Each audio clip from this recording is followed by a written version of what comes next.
You know what? I make the big bucks with the old YouTube. I'm not trying to brag, but, I did make almost $20 just this past month alone. Try not to be jealous. But one of the benefits of just raking in the dough as being an NBA YouTuber is I'm able to afford some of the more premium content on the internet, such as a subscription to The Athletic, which is a website that talks about various sports, basketball being the one that I'm most interested in. I really don't even read any of the other articles. But I was reading an article the other day from The Athletic's John Hollinger, who's a former front office guy with the Memphis Grizzlies, now working for The Athletic, used to work for ESPN, and also Mike Vorkunov, who is a Knicks beat writer. Forgive me if I didn't pronounce Mike's name correctly, but I'm going to link their article in the description of this video. They were going over some potential New York Knicks trades. Really, really interesting stuff. And for today's video, I wanted to share with you some of those trades and my reaction to it, maybe some things that I would do differently if I were one of the teams making these trades. There are tons of Knicks fans on this channel. So many Knicks fans. The Knicks fans are really what helped me grow this channel when I was starting out. So forever indebted to the Knicks fans watching. But these Knicks videos always get a good response from everybody who tunes in. Even if you don't agree with me, there's always lots to say and always some really good conversation in the comments. So we're coming at you right now with a video of nothing but Knicks trades. Let's get into it.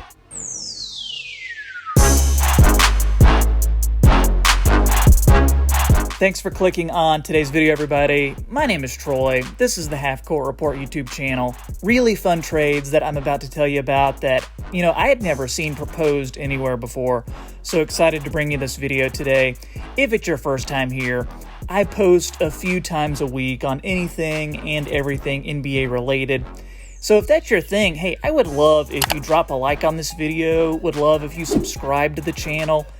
Only takes a second. It really helps in growing the channel. This is one of the fastest growing basketball channels on YouTube, and I'm serious when I say that. We are on the road to 10,000 subscribers after only a few months.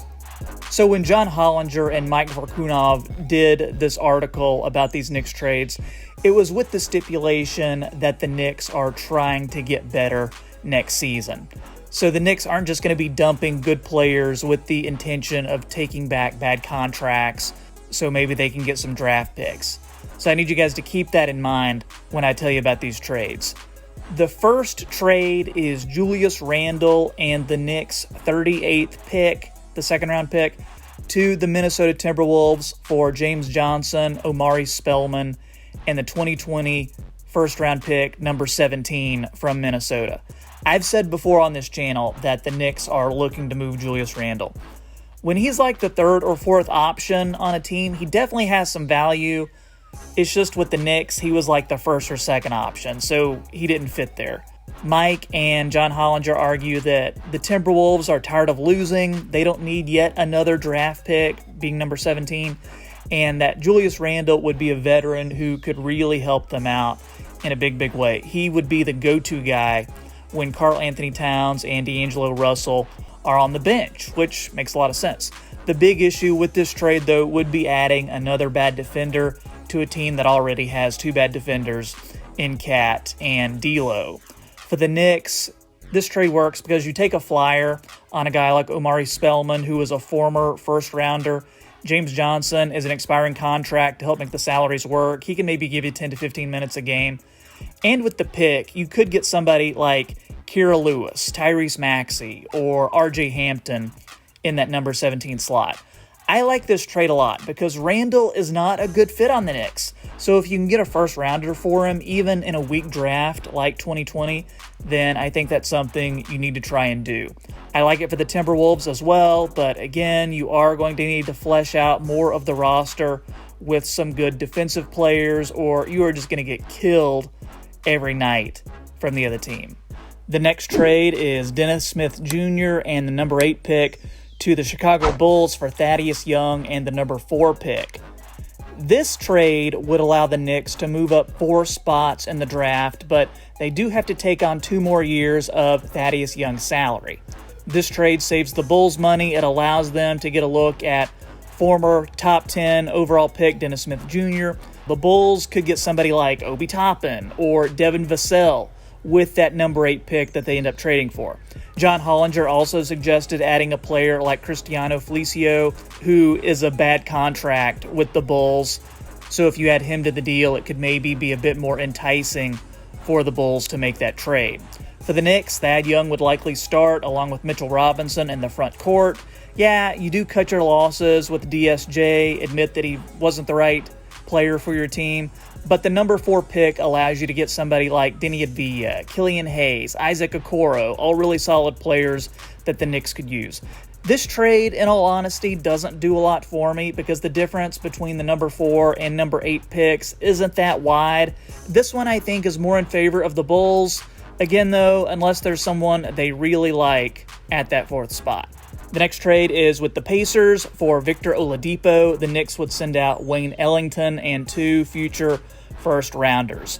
So according to Mike Verkunov, the Pacers are trying to cut salary. And with Victor Oladipo's unhappiness in Indiana, along with his injury history, this trade would allow them to add a couple more picks to their team. Hollinger argues that the Knicks could maybe just wait until Oladipo is a free agent next year, sign him outright without giving up any picks, but this trade would at least give them an extra year to make a good impression on Victor with the hopes that he would resign. I like this trade all right, but I'm not a huge Oladipo fan, and I do wonder if he would want to re-sign in New York after his contract is up. It might just be a 1-year rental kind of thing, so you wonder, is it worth it in that case? However, if the first rounders are low enough, I think it is good for the Knicks. I think the Pacers, though, could probably find a stronger market for Victor when it's all said and done. This next trade is very controversial. I'm just going to let you in on that from the jump. It is Mitchell Robinson and the number 8 pick to the Warriors for Jordan Poole and the number 2 pick. So the Warriors do this deal in 2 seconds. They are saying, yeah, let's get this deal done yesterday. This also helps their salary cap situation since Mitchell Robinson doesn't make a ton of money. So why would the Knicks do this? Well, the guys from The Athletic argue that the Knicks wouldn't want to pay Robinson a new contract when he's due in a couple off seasons. Or another reason would be if they really value somebody at the top of the draft. If you're trading up to number 2, then you're likely after LaMelo Ball or Anthony Edwards. Hollinger even says the Knicks could maybe be able to finagle an additional asset or 2 from the Warriors in a trade like this. Maybe somebody like Kevon Looney or a protected first rounder in addition to the number 2 pick. I would do this trade because, for no other reason, I like LaMelo Ball a lot. I think he's going to be a great player in the league. I see Mitchell Robinson as a guy who's going to command a lot of money, and I'm not really convinced just how much he fits in today's NBA, because do you really give non-elite centers, and Mitchell Robinson does fall into that category, do you really give those guys huge deals in today's NBA climate? For this final trade, it is the Knicks trading their late first-round pick and their second-round pick to Detroit for Luke Kennard and a future second-round pick. This could work due to Kennard's salary being traded into cap space. So this way, the Knicks get a guy who can contribute right away. He's a solid wing. He can shoot. Detroit is rebuilding, and they might not want to pay Luke Kennard. They may want to move on from him, get somebody else in there.